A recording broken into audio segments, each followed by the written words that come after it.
আজকের এই ভিডিওতে আমরা ক্লাস 9-এর থার্ড ইউনিট টেস্ট 2025 সালের অর্থাৎ ফাইনাল পরীক্ষার ইতিহাস প্রশ্নপত্র উত্তর সহ সম্পূর্ণ নির্ভুলভাবে উপস্থাপন করব এবং এখান থেকে তোমরা হুবহু অনেক প্রশ্ন ফাইনাল পরীক্ষাতে কমন পাবে, দেখে নিও। তো চলে আসবো আমরা একের দাগের প্রশ্নে। প্রথম প্রশ্নটি দেখো, ফ্রান্সের শ্রমকর বা বেকার খাটাকে বলা হতো করভি, টেইলি, টাইথ নাকি গ্যাবেল? সঠিক উত্তরটি হবে করভি। নেক্সট প্রশ্ন, the spirit of the laws গ্রন্থের রচয়িতা হলেন? সঠিক উত্তর হবে মন্তেস্কু। নেক্সট প্রশ্ন, টিলসিটের সন্ধি স্বাক্ষরিত হয়েছিল? সঠিক উত্তরটি হবে 1807 খ্রিস্টাব্দে। নেক্সট প্রশ্ন, ফ্যাসিস্ট কথার অর্থ হলো? সঠিক উত্তরটি হয়ে যাবে দড়ি বাঁধা কাষ্ঠদণ্ড। ঠিক আছে। নেক্সট প্রশ্ন, কোড নেপোলিয়ানে ধারা ছিল 2280টি, 2285টি, 2287টি নাকি 2290টি? সঠিক উত্তরটি হবে 2287টি। এবারে চলে আসবো আমরা 1.6-এর প্রশ্নে। ট্রাফালগারের যুদ্ধ হয়েছিল 1802 খ্রিস্টাব্দে, 1804 খ্রিস্টাব্দে, 1805 খ্রিস্টাব্দে নাকি 1807 খ্রিস্টাব্দে? সঠিক উত্তরটি হবে 1805 খ্রিস্টাব্দে। নেক্সট প্রশ্ন, শিল্প বিপ্লব কথাটি প্রথম ব্যবহার করেন? সঠিক উত্তরটি হবে অগাস্তে ব্ল্যাঙ্কি। 1.8-এর প্রশ্ন, আইবেরীয় উপদ্বীপ বলা হয়? সঠিক উত্তরটি হবে স্পেন ও পর্তুগালকে। নেক্সট প্রশ্ন, মেইন ক্যাম্প এর লেখক হলেন? সঠিক উত্তরটি হবে হিটলার। 1.10-এর প্রশ্ন, রুশ ভাষায় নারদ কথার অর্থ রাজা, জনগণ, মন্ত্রী নাকি কর্মচারী? সঠিক উত্তরটি হবে জনগণ। 11-এর প্রশ্ন, সোভিয়েত রাশিয়ার পার্লামেন্টের নাম?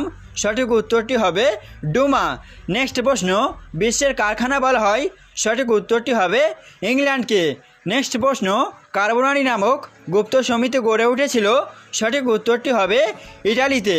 নেক্সট প্রশ্ন, রাশিয়ার শাসকদের বলা হতো জার, কাইজার, সম্রাট নাকি রাজা? সঠিক উত্তরটি হবে জার। নেক্সট প্রশ্ন, ব্লিটজক্রিগ হলো পোল্যান্ড আক্রমণকালে? সঠিক উত্তরটি হয়ে যাবে জার্মান বিমান হানা। 1.16-এর প্রশ্ন, ডি ডে বা মুক্তি দিবস নামে পরিচিত ছিল 1944 খ্রিস্টাব্দের 5 জুন, 6 জুন, 7 জুন নাকি 8 জুন? সঠিক উত্তরটি হবে 6 জুন।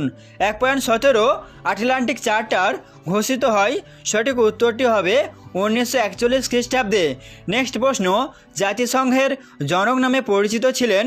সঠিক উত্তরটি হবে উইড্রো উইলসন। 1.19-এর প্রশ্ন, আন্তর্জাতিক বিচারালয়ের প্রধান কার্যালয় অবস্থিত বার্লিনে, লন্ডনে, প্যারিসে নাকি হেগে?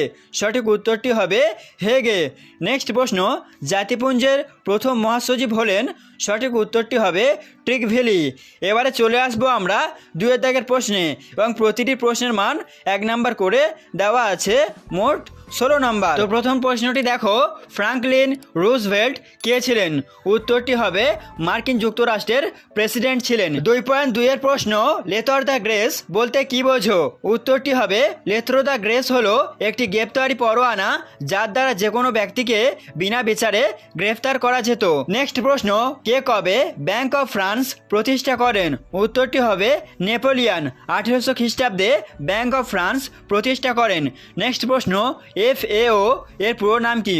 উত্তরটি হবে food and agricultural organization. Next প্রশ্ন, জেনারেল ফ্রাঙ্কো কে ছিলেন? উত্তরটি হয়ে যাবে স্পেনের গৃহযুদ্ধের প্রধান নায়ক ছিলেন। নেক্সট প্রশ্ন, ফ্রান্সকে ভ্রান্ত অর্থনীতির জাদুঘর কে বলেছেন? উত্তর অ্যাডাম স্মিথ। নেক্সট প্রশ্ন, আসিয়া রেজিম বলতে কি বোঝো? উত্তর, আসিয়া রেজিমের অর্থ হলো পূর্বতন সমাজ।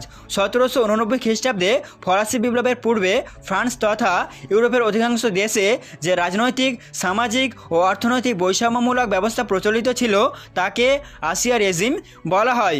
নেক্সট প্রশ্ন, কোন যুদ্ধকে দ্বিতীয় বিশ্বযুদ্ধের মহড়া বলা হয়? উত্তর, স্পেনের গৃহযুদ্ধকে। এবারে চলে আসবো আমরা 2-এর বিতে, সত্য মিথ্যা নির্ণয় করতে হবে। তো প্রথমটা দেখো, হেটাইরিয়া ফিলিকে ছিল গ্রিসের একটি গুপ্ত সমিতি, এটা হলো সত্য। নেক্সট প্রশ্ন, তুর্কি ভাষায় বলা বলকান শব্দের অর্থ নদী, এটা হবে মিথ্যা। তার কারণ বলকান শব্দের অর্থ হচ্ছে পর্বত। নেক্সটে রয়েছে জাতিসংঘের প্রথম মহাসচিব ছিলেন এরিক ড্রুমন্ড, এটা হবে সত্য। নেক্সটে আছে লাল কোর্তা বাহিনীর নায়ক ছিলেন গ্যারিবল্ডি, এটাও হবে সত্য। তো এবারে দেখো শূন্যস্থান পূরণ করতে হবে। প্রথমে রয়েছে ইয়ং ইটালি দল প্রতিষ্ঠা করেন ড্যাশ, এখানে শূন্যস্থানে হবে জোসেফ ম্যাথসিনি। নেক্সট রয়েছে জার্মান সংসদের নাম ছিল ড্যাশ, এখানে শূন্যস্থানে হবে রাইখস্ট্যাগ। নেক্সট প্রশ্ন, জাতিসংঘের প্রধান কার্যালয় অবস্থিত ড্যাশে, এখানে শূন্যস্থানে হবে জেনেভাতে, খুবই গুরুত্বপূর্ণ একটা প্রশ্ন। নেক্সট আছে সম্মিলিত জাতিপুঞ্জের সদর দপ্তর রয়েছে ড্যাশ শহরে, এখানে শূন্যস্থানে হবে নিউ ইয়র্ক শহরে। তো চলে আসছি আমরা 3 দাগের প্রশ্নে। যে কোনো 11টি প্রশ্নের উত্তর দিতে হবে এবং প্রতিটি প্রশ্নের মান 2 নাম্বার করে। তো প্রথম প্রশ্নটি দেখো, টেনিস কোর্টের শপথ বলতে কি বোঝো? খুবই গুরুত্বপূর্ণ একটা প্রশ্ন। নেক্সট প্রশ্ন, ফিজিওক্র্যাটস কাদের বলা হতো? এটিও অত্যন্ত গুরুত্বপূর্ণ। নেক্সট প্রশ্ন, বাস্তিল দুর্গ পতনের গুরুত্ব কী ছিল? নেক্সট প্রশ্ন, পোড়ামাটি নীতি বলতে কি বোঝো? এটিও গুরুত্বপূর্ণ। নেপোলিয়নকে বিপ্লবের সন্তান বলা হয় কেন? এটিও অত্যন্ত গুরুত্বপূর্ণ তোমাদের ফাইনাল পরীক্ষার জন্য। নেক্সট প্রশ্ন, থার্মিডোরীয় প্রতিক্রিয়া কি অথবা সেপ্টেম্বর হত্যাকাণ্ড কি? খুবই গুরুত্বপূর্ণ একটা প্রশ্ন। নেক্সট প্রশ্ন তোমাদের রয়েছে, ভারতকে ব্রিটিশ সাম্রাজ্যের রত্ন বলা হয় কেন? এটিও কিন্তু গুরুত্বপূর্ণ। নেক্সট প্রশ্ন, তৃতীয় বিশ্ব বলতে কি বোঝো? এটিও গুরুত্বপূর্ণ। নেক্সট প্রশ্ন, ভাইমার প্রজাতন্ত্র কাকে বলে? 3.11 প্রশ্ন, এনইপি বা নিউ ইকোনমিক পলিসি কি? খুবই গুরুত্বপূর্ণ এই প্রশ্নটিও। নেক্সট প্রশ্ন, মার্শাল পরিকল্পনা ও ট্রুম্যান নীতি কি? নেক্সট প্রশ্ন, ওছি পরিষদ কি? এটিও গুরুত্বপূর্ণ তোমাদের পরীক্ষার জন্য। নেক্সট প্রশ্ন, ভেটো কি? এটিও গুরুত্বপূর্ণ তোমাদের পরীক্ষার জন্য। নেক্সটে রয়েছে রোম বার্লিন টোকিও জোট কি? এটিও গুরুত্বপূর্ণ। নেক্সটে রয়েছে আটলান্টিক চার্টার বা আটলান্টিক সনদ কি? এটিও গুরুত্বপূর্ণ। নেক্সটে রয়েছে ডি ডে বা মুক্তি দিবস বলতে কি বোঝো? এটিও গুরুত্বপূর্ণ তোমাদের ফাইনাল পরীক্ষার জন্য। তো বন্ধুরা, এই প্রশ্নের উত্তরগুলি তোমরা পেতে চাইলে অবশ্যই এই ভিডিওর ডেসক্রিপশন বক্স থেকে উত্তরগুলি কিন্তু সংগ্রহ করতে পারো। তো এবারে চলে আসবো আমরা 4 দাগের প্রশ্নে। যে কোনো 6টি প্রশ্নের উত্তর দিতে হবে এবং প্রতিটি প্রশ্নের মান 4 নাম্বার করে। তো প্রথম প্রশ্নটি দেখো, ফরাসি বিপ্লবে নারীদের ভূমিকা বা অবদান উল্লেখ করো। খুবই গুরুত্বপূর্ণ একটা প্রশ্ন।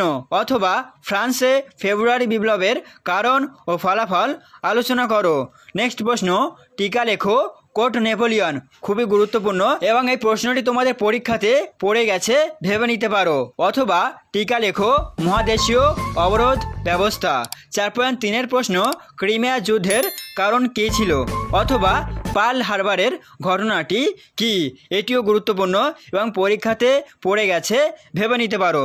4.4 প্রশ্ন, ইটালির ঐক্য আন্দোলনে ম্যাথসিনি ও ক্যাভোরের ভূমিকা বা অবদান লেখো।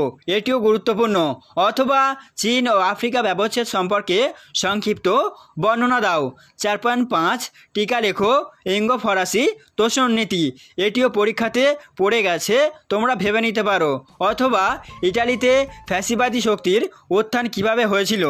4.6 প্রশ্ন, উইড্রো উইলসনের 14 দফা নীতির প্রেক্ষাপট বর্ণনা করো। খুবই গুরুত্বপূর্ণ একটা প্রশ্ন। অথবা ইংল্যান্ডে প্রথম শিল্প বিপ্লব হওয়ার কারণগুলি উল্লেখ করো।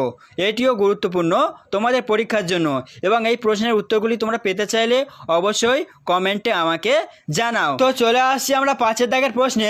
যে কোনো একটি প্রশ্নের উত্তর দিতে হবে এবং প্রতিটি প্রশ্নের মান 8 নাম্বার করে। তো প্রথম প্রশ্নটি তোমাদের পরীক্ষার জন্য খুব গুরুত্বপূর্ণ একটা প্রশ্ন। প্রশ্নটি দেখো, দ্বিতীয় বিশ্বযুদ্ধের কারণ ও প্রভাব সংক্ষেপে আলোচনা করো। পরীক্ষাতে পড়ে গেছে, তোমরা ভেবে নিতে পারো। নেক্সট প্রশ্ন, বিসমার্ক কিভাবে জার্মানিকে ঐক্যবদ্ধ করেছিল? এটিও গুরুত্বপূর্ণ। অথবা এই প্রশ্নটি ঘুরিয়ে অন্যভাবে আসতে পারে, যেমন জার্মানির ঐক্য আন্দোলনে বিসমার্কের ভূমিকা বা অবদান লেখো। ঠিক আছে। 5.3 প্রশ্ন, স্পেনের গৃহযুদ্ধের কারণ ও ফলাফল আলোচনা করো। এটিও মোটামুটি গুরুত্বপূর্ণ। 5.4 প্রশ্ন, রুশ বিপ্লবের অর্থনৈতিক, রাজনৈতিক, সামাজিক ও সাংস্কৃতিক পটভূমির ভূমিকা আলোচনা করো। এই প্রশ্নটিও মোটামুটি মোটামুটি গুরুত্বপূর্ণ প্রশ্ন। তো বন্ধুরা, যে প্রশ্নগুলি আমি তোমাদেরকে দিলাম এই প্রশ্নগুলি তোমরা ভালো করে প্র্যাকটিস করো। আই হোপ এখান থেকে তোমরা হুবহু অনেক প্রশ্ন ফাইনাল পরীক্ষাতে কমন পেতে চলেছো।